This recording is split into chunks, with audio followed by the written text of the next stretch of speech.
The case against Brett Kavanaugh is falling apart more and more with each passing hour, and the allegations are just unraveling. And the smear merchants who concocted this character assassination crusade are looking around, it seems, for a way to jump off the bandwagon before it's too late. They're like that GIF, and it is GIF, by the way, not GIF, of Homer Simpson backing away into the bushes. That's kind of like what some of the Democrats are doing.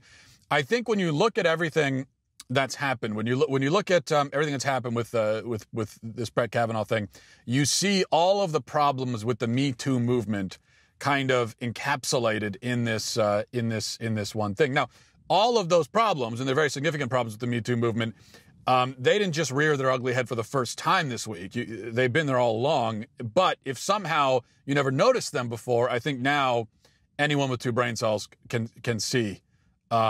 Because all of the problems have been sort of illustrated in the last 1 or 2 weeks, enough that even just this isolated by itself, even just the last 1 or 2 weeks, I think should be enough to discredit the Me Too movement, and maybe hopefully, cause us to look away from that and return some semblance of rationality and sanity to the conversation about sexual assault and harassment, because it is a very important conversation.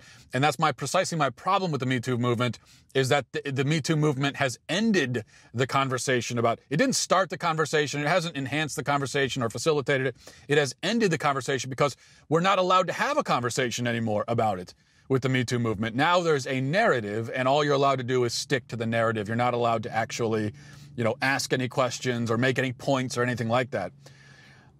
So hopefully now most of us can see that. In fact, I think not just from the last 2 weeks, but in general, I think there are at least 6 significant problems with the Me Too movement and 6 good reasons why it should end.